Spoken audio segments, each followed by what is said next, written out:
우리 다 같이 누가복음 14장 22절로 24절의 말씀을 다 같이 봉독하시겠습니다. 종이 이르되 주인이여 명하신 대로 하였으되 아직도 자리가 있나이다. 주인이 종에게 이르되 길과 산 울타리가로 나가서 사람을 강권하여 데려다가 내 집을 채우라. 내가 너희에게 말하노니 전에 청하였던 그 사람들은 하나도 내 잔치를 맛보지 못하리라 하였다 하시니라.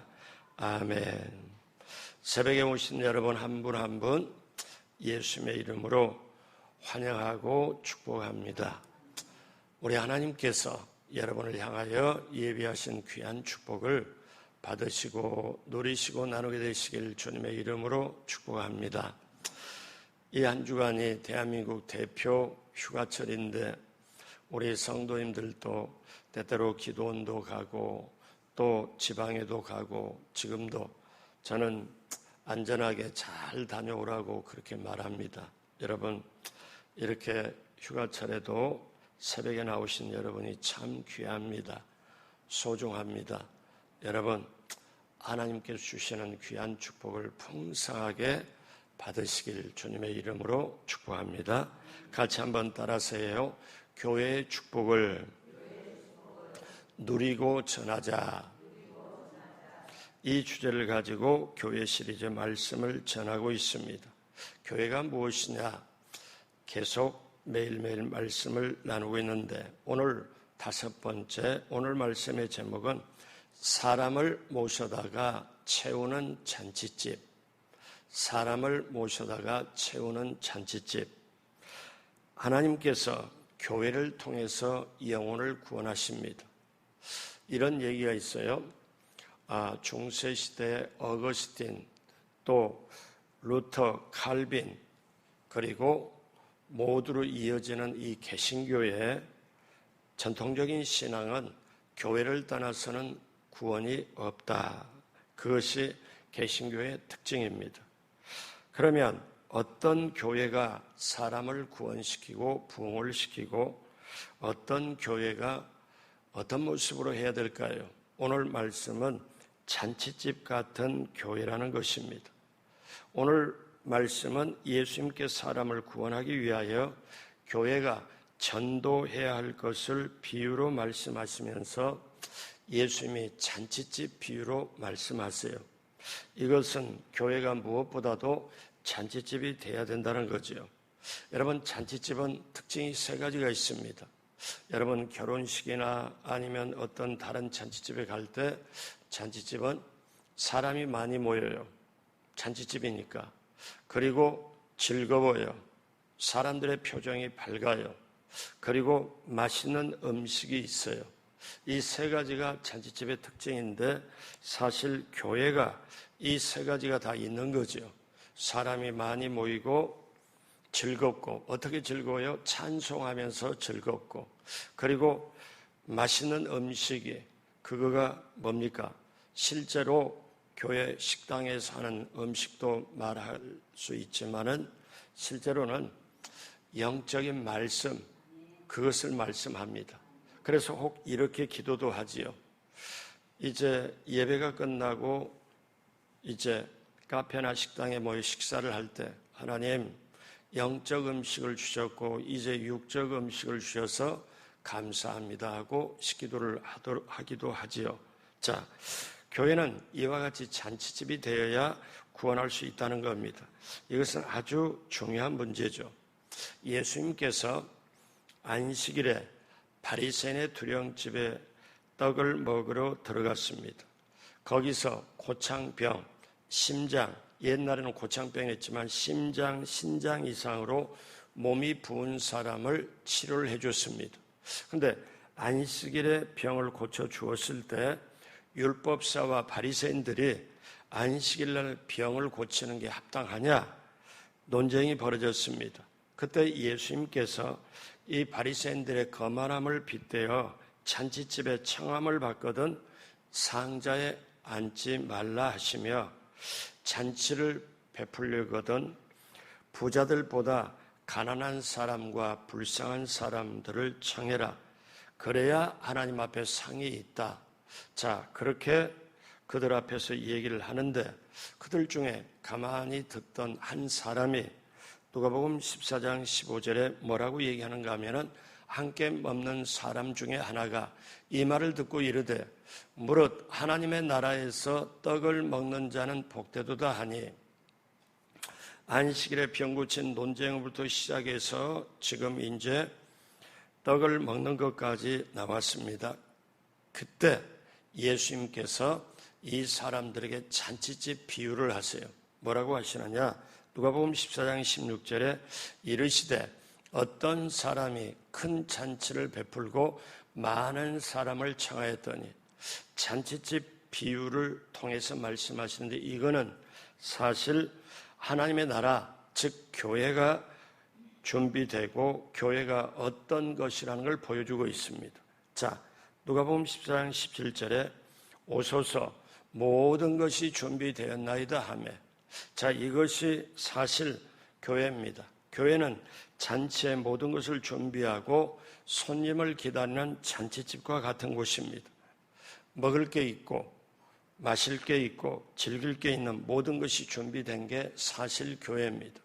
여러분, 목사는요, 주일 설교를 준비하면서 어떤 거냐면은 이런 마음을 가집니다. 주일날 오시는 분에게 영적 양식을 준비한다. 그런데 목사가 그냥 열심히 준비해서 하려고 하는 게 아니고 하나님은 어떤 말씀을 이번 주에 양식으로 할까요? 어떤 말씀을 하도록 할까요? 하나님이 주셔야 돼요. 그걸 하나님이 주시면은 말씀 본문 제목을 가지고 이걸 어떻게 그런 과정에서 이렇게 그런데 목사의 속에서 그런 말이 있습니다. 옛날에 설교했던 걸 갖다가 그대로 할까? 근데 목사가 한쪽으로 마음이 걸려요. 왜냐하면 이건 식은 밥인데 이거는 예전에 했던 밥인데 다시 데워서 하는 것밖에 안 되잖아요. 그럼 목사 마음에 걸려요. 그러니까 새 밥을 지어서 드려야 되겠다. 이게 목사의 말씀을 준비하는 게 심정입니다. 그러니까 교회는 어떠냐면 사실상 잔치를 준비하고 먹을 것을 준비하고 하는 거예요. 좀 영적으로 말씀드릴까요? 교회가 무엇을 준비해야 되냐? 교회는요, 이 세상에 모든 죄인들을 받아들일 준비가 되어 있어야 돼요. 교회는 이 세상의 모든 사람의 죄를 용서할 준비가 되어 있어야 돼요. 교회는 그렇게 찾아오는 죄인들에게 구원의 은총을 베풀 준비가 되어 있어야 돼요. 또 교회는 심령이 가난 자에게 생수를, 슬픈 자에게 기쁨을, 절망한 자에게 소망과 용기를, 상처받은 자에게 위로를 줄 준비가 되어 있어야 돼요. 세상의 다른 데는 그게 안 됩니다. 왜 그렇습니까? 왜 이런 준비를 해야 되나요? 교회는요, 예수님의 죄사함 구속에 살과 피가 있기 때문에 그래요. 그리고 하나님의 은혜와 사랑이 있고 성령님의 인도하심, 능력이 있기 때문에 그렇습니다. 그래서 예수님은 뭐라고 말씀해요? 제가 지금 누누이 말씀하는데 교회는 예수님의 몸이다.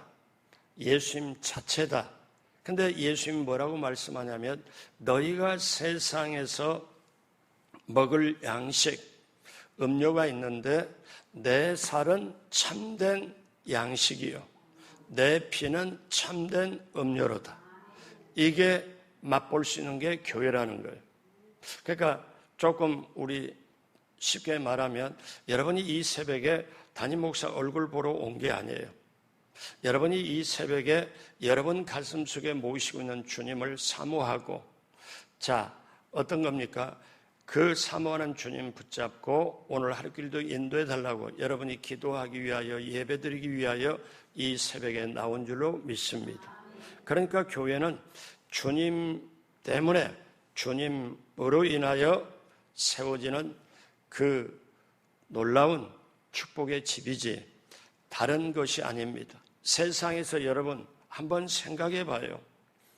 세상에서 밤중에 술 먹고 막 술 취하고 어떤 사람도 새벽이면 잠을 자거나 새벽에 노래하는 사람은 하나도 없습니다. 그렇다고 여러분 보고 노래방이나 어디 가서 찾아보라고 그런 건 아니지만 여러분 그런데 생각해 봐요. 새벽에 그것도 맨정신으로 일찍 새벽을 깨워가지고 나와가지고 노래를 해. 여러분 조금 전에 했던 찬송이 노래잖아요. 이건 세상에서 이해를 못해요. 못하죠. 자, 사랑하는 여러분, 교회는 이 준비가 돼 있어야 돼요. 죄인을 위해서 죄를 용서할 준비, 구원의 은총을 베풀고 어떤 상처받은 사람도 교회에 와서 찬송하고 말씀 들을 때 치유가 일어나고 절망했을 때 그 용기와 소망이 담아져야 되고 그래서 여러분이 교회가 무엇인지를 정확하게 알면 옆에 지금 정말 도저히 안 올시다. 심지어 옆에 냄새 나는 사람이 왔을지라도 저분에게는 하나님의 은혜가 필요하구나. 저분에게는 정말 하나님의 구원의 은총이 필요하구나. 그러니까 하나님이 불렀구나. 저 영혼이 지금 하나님을 찾아서 나왔구나. 이게 우리의 마음의 자세예요. 대하는 자세.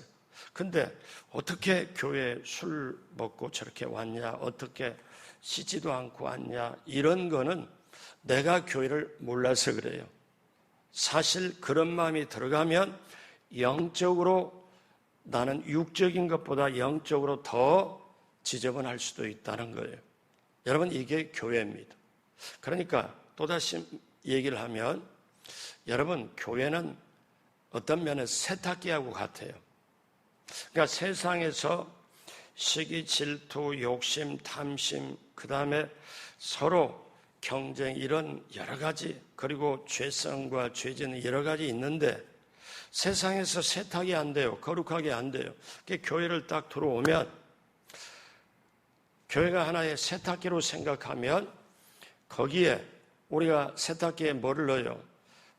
때 묻은 옷 넣잖아요. 근데 세제를 넣고 물을 넣고 돌리잖아요. 그러면 교회에서 뭘로? 성령으로 상징하는 물 세탁기에 넣고 말씀이라는 세제, 보혈이라는 세제에 넣고 돌려. 그러면 어떻게 돼요? 죄를 회개하고 깨끗하게 되고 이게 교회입니다. 또 하나 비유로 얘기한다면 교회는 병원입니다. 어떤 면에서 몸속에 마음속에 어떤 질병이 있으면 마음속의 질병, 사실 몸속의 질병 우리가 쉽게 병원 가지만 해결이 안 돼요. 쉽지 않아요. 해결되는 게. 근원적인 거는 해결이 안 됩니다. 그럼 교회에 오면은 교회는 병원처럼 그 모든 걸 영적인 것부터 시작해서 그걸 다 고칩니다. 여러분 교회는 어떤 면에 병원이다. 어떤 면에서 병원은 세탁기다. 근데 오늘 초점은 병원은 뭐냐? 잔치집이다. 왜? 모든 것이 준비가 되어 있다. 그래서 하나님은 교회를 세우신 다음에 모든 인류를 교회에 초청합니다. 오늘 성경에 보면 예수님이 직접 하신 말씀, 잔치집의 비유지만 세 가지 초청하는 대상이 있습니다. 오늘날도 똑같습니다. 자, 그러면 첫째 종류의 사람들은 부유한 사람들이었는데 모두 초청을 거절했다는 거예요. 주인이 잔치를 마련하고 이제 자기 일꾼들 보고 밖에 나가서 자, 부유한 사람을 초청해라. 그런데 그들이 반응이 어떠냐면 모두 다 일치하여 다 사양을 합니다. 누가복음 14장 18절에 다 일치하게 사양하여 한 사람은 이르되 다 일치하게. 이분들은 뭐냐면 재산도 있고 직업도 있고 가정도 있고 비교적 부유한 사람들입니다. 그런데 하나같이 교회 오기를 거절합니다. 왜 그럴까요? 세속적인 세상적인 일, 지나친 관심과 애착을 가지고 있기 때문에 교회 그거는 내가 갈 필요가 없지. 다 일치하여 사양하여 다 사양을 합니다. 근데 여기에 18절부터 왜 사양하는 이유가 나와요. 밭을 샀으니까 밭에 가봐야 되고, 소를 샀으니까 가서 봐야 되고, 장가를 들었기 때문에 가봐야 되고, 다 이유가 있습니다. 그 이유야 재산, 직업, 사업, 그런 모든 것, 그것 때문에 초청에 안 와요. 이게 예수님의 분석입니다. 그 당시 분석이에요. 오늘날도 마찬가지죠. 자, 예수님이 부자들을 초청했지만 부자들은 다 예수님의 초청을 거절했습니다. 여러분, 이 이야기 아시죠? 어떤 부자 청년이 있습니다. 부자 청년이 와서 예수님 앞에 와가지고, 제가 주님을 어떻게 따를 수 있습니까? 제가 주님을 어떻게 따르고 싶은데, 그리고 어떻게 제가 영생을 얻겠습니까? 그렇게 묻습니다. 그랬더니 그 부자 청년이 예수님을 따르고 싶어요. 그 다음에 제가 영생을 얻고 싶어요. 그랬을 때 예수님께서 뭐라고 하냐면, 너 가지고 있는 모든 소유를 팔아서 가난한 사람에게 다 주고 나를 따르라. 그러니까 부자 청년이 예수님의 말씀을 듣고 굉장히 근심을 합니다. 근심을 해. 왜? 그러다가 결국 자기가 가지고 있는 재산, 이것에 미련을 못 버리고 집착이 있기 때문에 자기가 예수님께 나왔지만은, 아니면 어떻게 근심하여 예수님 말씀 듣지 않고 예수님 따르고 싶다고 했는데, 자, 예수님 반대 방향으로 가버립니다. 그때 예수님께서 하시는 말씀, 마태복음 19장 24절에 다시 너희에게 말하노니 낙타가 바늘기로 들어가는 것이 부자가 하나님 나라에 들어가는 것보다 쉬우니라 하시니, 여러분, 이게 해석이 좀 분분합니다만은 돈이 많고 부자라고 천국 못 들어가냐? 아닙니다. 여기에 이 말씀의 배경은 영생보다, 예수님보다 재산에 가지고 있는 물질에 집착을 하고 그것이 자기 인생의 모든 것이 다 걸려 있을 때 그 사람은 하나님의 나라 들어갈 수 없다. 왜? 그 사람의 인생 주인은 자기고 물질이 자기 주인이기 때문에. 그러나 오늘날 예수님을 믿으면서도 정말 하나님이 능력 주시고 달란트 주고 사업도 그 다음에 영향도 주셔가지고 그걸 가지고 남들이 못하는 물질로나 정말 기도로 헌신으로 섬기는 그 사람 정말 있습니다. 존경받는 사람이 있어요. 그런 분들의 간증을 들어보면은 하나님을 가장 잘 믿어요. 그리고 하나님이 주신 물질을 하나님의 방법으로 그렇게 씁니다. 여러분, 부자 많이 가졌던 사람은 물질에 집착하고 돈에 집착하면, 그래서 성경은 예수님이 정확하게 말씀하죠. 이 세상에 두 주인을 섬길 수 없다. 물질과 하나님, 두 주인을 섬길 수가 없다. 그러니까 우리는 둘 중에 하나예요. 당연히 이 새벽에 오신 분, 주님이 우리의 주인이시고 우리는 예수님을 섬기기 때문에 오늘 여러분 새벽을 깨고 이 자리에 나온 줄로 믿습니다. 그렇기 때문에 여러분, 돈이 나의 주인이냐? 아니다. 우리 주님이 주인이다. 그런데 돈이 얼마나 매력이 있고 영향력이 크냐면은 돈의 맛을 들이고 돈에 집착을 하게 되면 돈이면 안 되는 게 없기 때문에 돈이 최고다. 이것은 돈이 그 사람의 주인이 되는 거죠.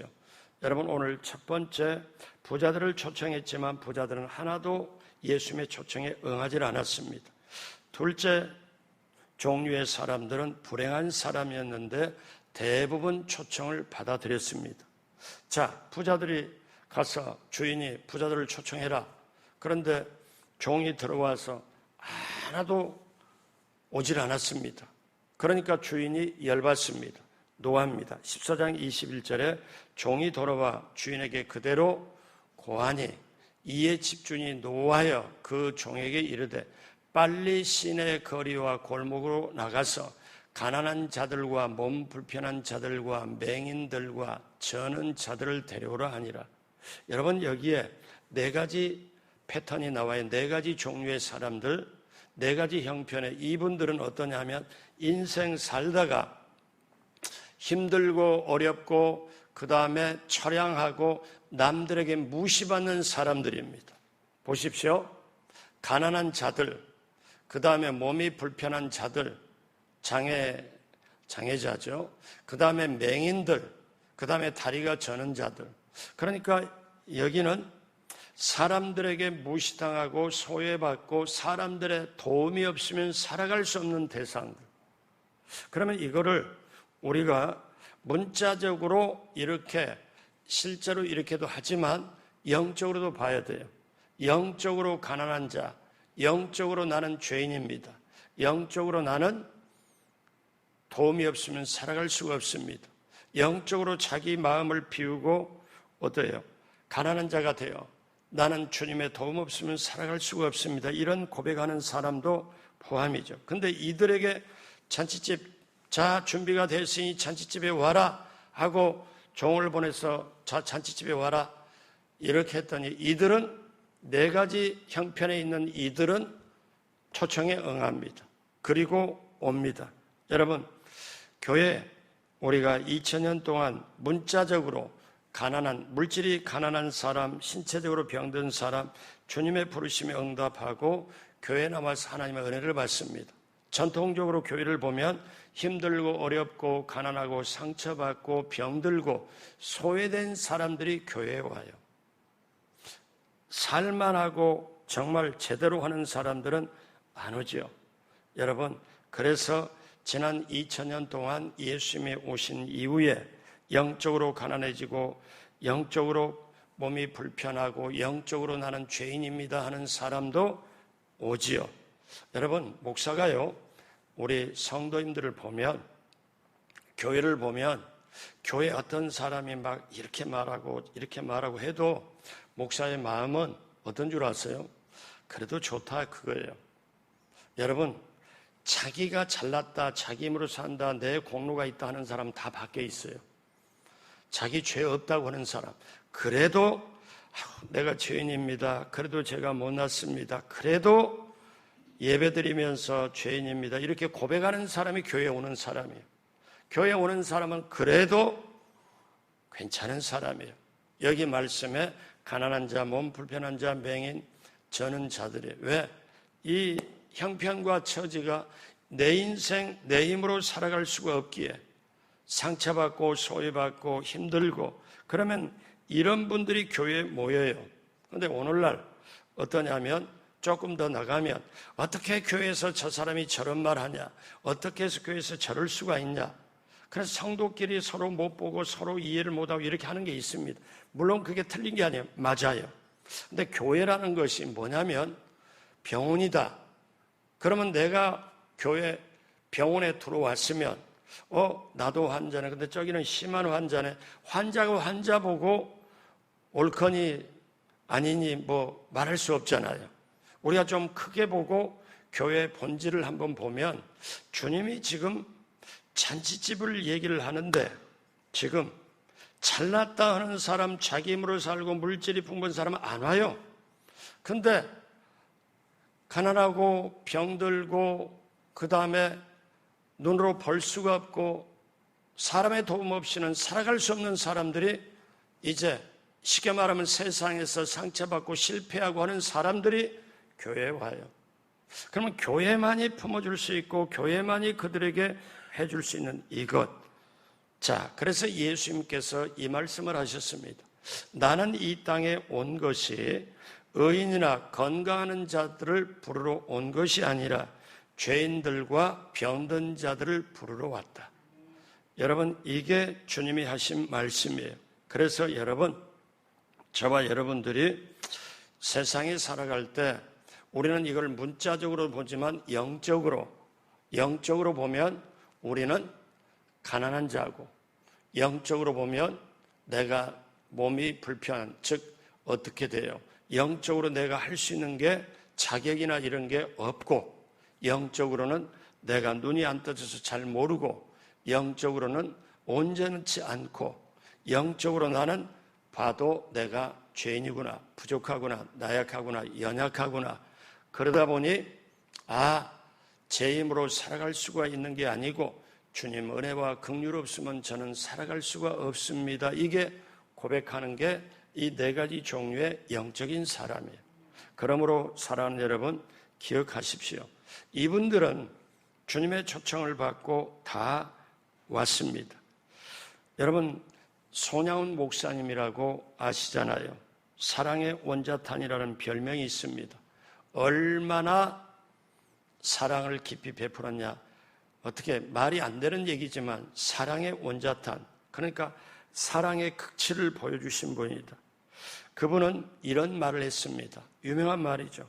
가난을 자기의 사랑하는 처로 삼고 고난을 스승으로 삼고 병자들을 친구로 삼는다고 고백했습니다. 이분이 1948년 여순 반란 사건 때 자기 두 아들이 죽잖아요. 근데 여순 반란 사건 일어나기 전에 부산의 큰 교회인 초량교회 담임 목사님으로 청병을 받습니다. 청병을 받아서 일주일 동안 이 손양훈 목사님이 금식을 하고 난 다음에 어떻게 결정하냐면, 나는 여기 여수 예양원에 가난하고 병든 남환자들과 함께 남아있기로 작정하고 결정을 해요. 그리고 결국 순교 당할 때까지 예양원 교회를 섬겼습니다. 손양훈 목사님이 볼 때는 여기에 거지들, 한센병, 나환자들이 있는 교회가 참으로 주님이 함께하는 좋은 교회이기 때문에 목사로서 명예, 목사로서 모든 것을 다 포기하고 여수 예양원에 있다가 여순 반란 사건에 자기 아들, 두 아들을 이렇게 죽인 어떻습니까? 그 사람을 자기 양자로 받아들입니다. 양자로 받아들일 때 그 오빠들, 동인이, 동신이 이렇게 그 밑에가 동희라고 있어요. 그분이 권사님이었어요. 근데 제가 90년도에 이분이 모시고 사회를 보고 이분 모시고 간증을 하는데, 그러니까 자기 아버지가 손양훈 목사님인데 어떻게 오빠들을 죽인 원수를 정말 양자로 받아들이니까, 아버지는 사랑이 많아서 아버지는 그렇게 해서 어떻게 도저히 자기는 이해 못하는데 그 오빠들을 죽인 원수를 자기가 오빠라고 불러야 되는 내 입장은 정말 너무너무 힘들었다는 것을 간증을 하면서 결국은 자기 아버지의 선택이 옳았고, 자기 아버지 손양훈 목사님은 결국 예수님의 모습을 닮아가는 모습, 나중에서 깨닫고 그 간증을 하는 것을, 그래서 사람들이 다 울었어요. 거기에 선생님들이 다 간증을, 학교 현직 교사 선생님들이 다 간증을 듣는데, 제가 그 전에 모셔가지고 얘기 듣고 간증하고 그 다음에 이렇게 선생님들이 눈이 부어가지고 와가지고 오늘 은혜 받았습니다 뭐 하는데, 정말 그 속에 깊이가 있어요. 그 속에 정말 깊은 은혜가 있어요. 예수님의 닮은 모습, 그 깊은 은혜, 그것이 그 사람 말과 얼굴 모습에 그렇게 배어 있는 거예요. 자, 그걸 볼 때 우리가 한국교회가 정말 존경하는 주기철 목사님, 손양훈 목사님, 정말 믿음 가지고 그 속에 어쩌면 어떤 사람은 오늘날 그 당시에 예수님의 모습이, 손양훈 목사님 모습이 예수님의 모습의 일부분 아니었냐, 이렇게까지도 평가를 할 정도입니다. 사랑하는 여러분, 근데 오늘날 현대교회는 교회 안에 거지가 없습니다. 병자가 없어요. 왜? 이 말은 몸 아픈 사람이 고쳐달라고 오는 거 있지만은, 여러분, 현대교회는, 지금 교회는 내가 죄인입니다. 내가 죄인입니다. 나는 정말 영적으로 나는 장애자입니다. 저는 아무것도 아니고 내가 사는 것 아니고 내가 죄성 있고 교만 덩어리입니다. 저는 회개하지 않고는 사람 아닙니다.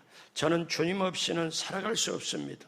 오늘날 현대 우리가 다니는 교회에 영적인 거지, 영적인 병든 사람.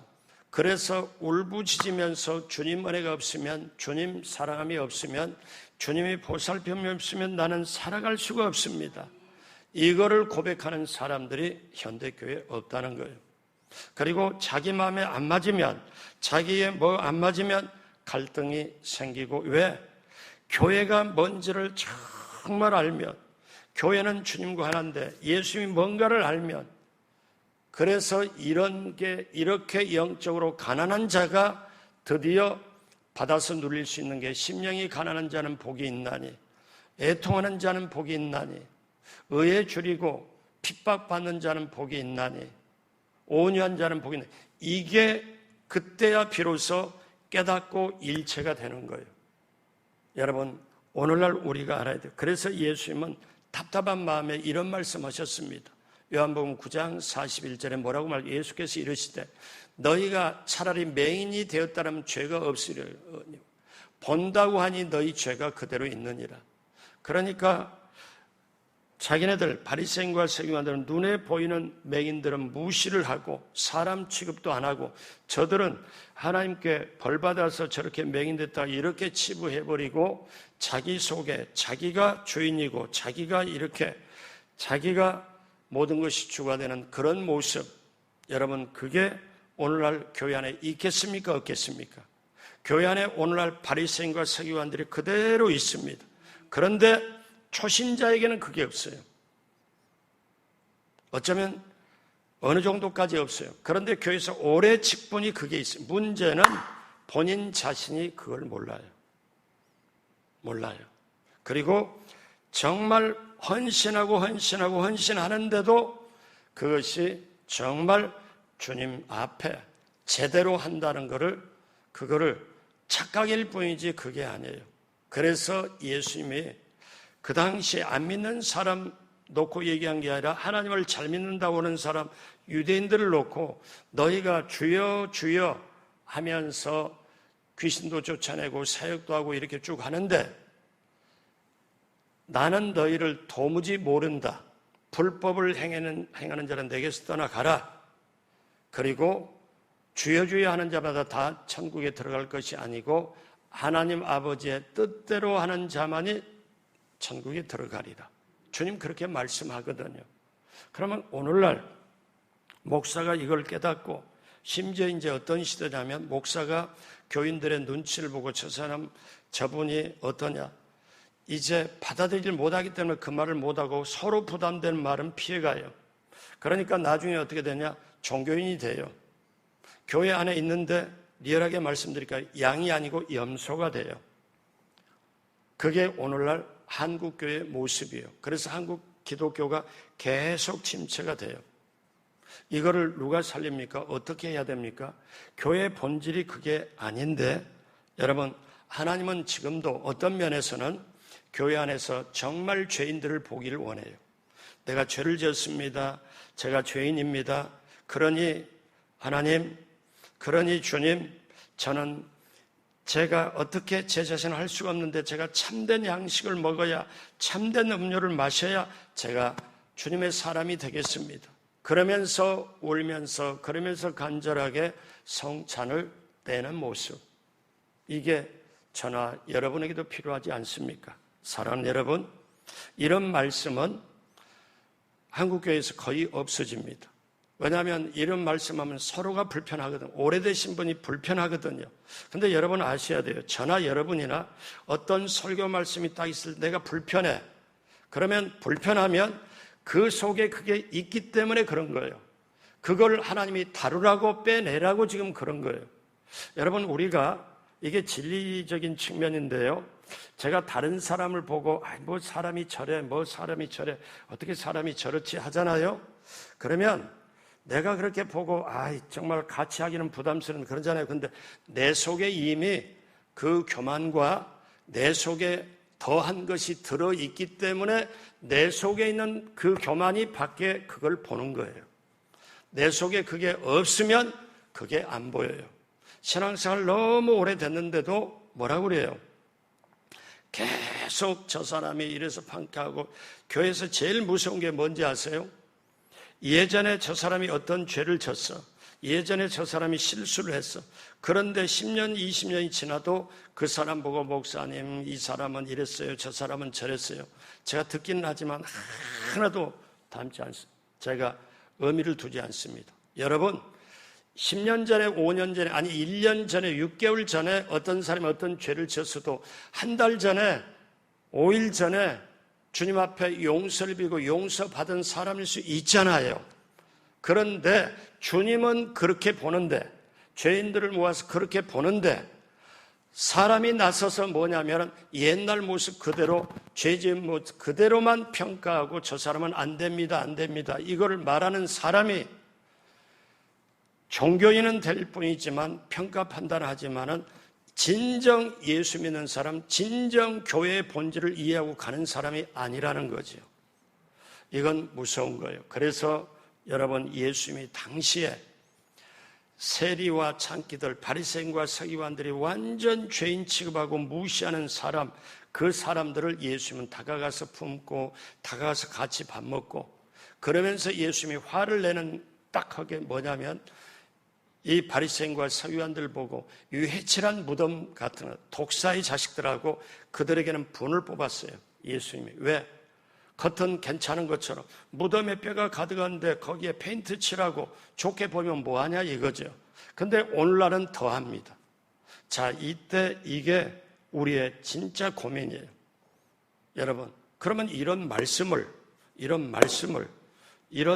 지금 선포되는 말씀을 지금 안 나오는 사람 주일날 말씀을 들어야 되는데, 여러분이 생각할 때 또 어떤 생각이 들어갈 수 있느냐 하면은, 아니 새벽에 나온 사람은 신앙의 질이 다 괜찮은 사람인데, 여러분 옛날이나 지금이나 하나님 말씀이 선포돼도 들을 만한 귀가 있는 사람이 듣게 되고 아닌 사람은 계속 못 듣고 있는 거예요.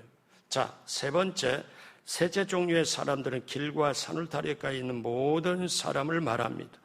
자, 14장 22절에 종이 이르되 주인이여 명하신 대로 하였으되 아직도 잔치집에 자리가 비었습니다. 아직도 자리가 비었는데, 그래서 주인이 마지막으로 이 말씀합니다. 23절에 같이 합니다. 주인이 종에게 이르되 길과 산 울타리가로 나가서 사람들을 강권하여 데려다가 내 집을 채우라. 그러니까 여기서 세 번째는 어떠냐면은 강권하여 채우라. 그러니까 첫 번째 초청은 정중한 초청이었어요. 두 번째 초청은 친절한 초청이에요. 세 번째 초청은 강권적인 초청입니다. 그러니까 이거는 세 번째 초청은 첫 번째 초청에, 두 번째 초청에 응하지 않는 사람, 오늘날 인류의 모든 사람, 세상에 있는 모든 사람을 얘기를 해요. 이 사람들을 강권해서 내 집을 채워라, 이렇게 말씀을 하죠. 자, 사랑하는 여러분, 첫 번째 종류의 사람은, 부자들은 대부분 초청에 거절할 것이고, 둘째 초청을 받은 사람들은 거의가 따라서 오는데, 세 번째 초청은 예수님이 강권하여 데려다가 내 집을 채워라. 여러분, 여기에 내 집이라고 나오죠? 교회를 말해요. 내 집이라는 게. 그럼 교회는 뭐냐? 안 믿는 부모, 안 믿는 형제, 그 다음에 안 믿는 이웃사람, 사실은 강권해서 있는 방법 없는 방법을 다 해서라도 하나님의 집, 교회에 오도록 해라. 왜 그런 줄 아십니까? 여러분, 노아의 방주의 문이 닫히고 홍수의 심판이 있었던 것처럼 천국 문이 닫힐 때가 있어요. 여러분, 옛날보다 지금 길거리에서 복음 전하는 사람이, 예수천당 불신지옥 하는 사람이 갈수록 거의 없어집니다. 나중에는 전도하는 사람이 없어질 때가 있어요. 전도하는 사람이 누굽니까? 지금 첫 번째, 두 번째, 세 번째 초청하는 사람들이잖아요. 그러니까 전도하는 사람 이제 없어질 때가 있어요. 하나님의 초청이 없어질 때. 노아의 때에 홍수 심판을 예고했고, 사람들에게 죄 짓지 말고 이제 돌아오라고 계속 120년 동안 방주 지으면서 했죠. 사람들은 안 들어요. 그런데 나중에 오라 초청할 때가 스톱이 되고 이제 심판이 다가오고 방주문이 닫힐 때는 그때는 때가 늦는 거죠. 여러분, 우리가 2차 세계대전 종료를 지은 일본의 원자폭탄 2군데, 히로시마, 나가사키 2군데 폭탄이 떨어졌잖아요.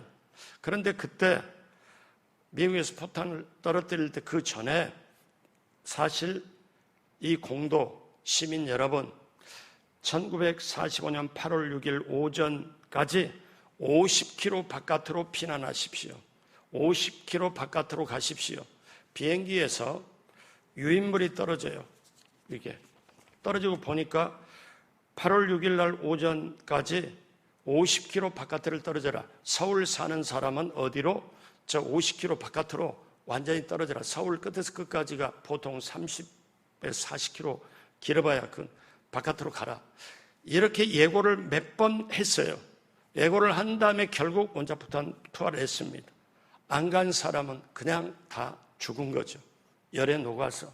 무엇인가 하면은 하나님의 경고도 이와 같은 거라고 그래요. 그래서 오늘 마지막으로 예수님은 누가복음 14장 24절에 내가 너희에게 말하노니 세 번째 초청까지 강권주식을 말하면서 전에 청하였던 그 사람들은 하나도 내 잔치를 맛보지 못하리라 하였다 하시니라.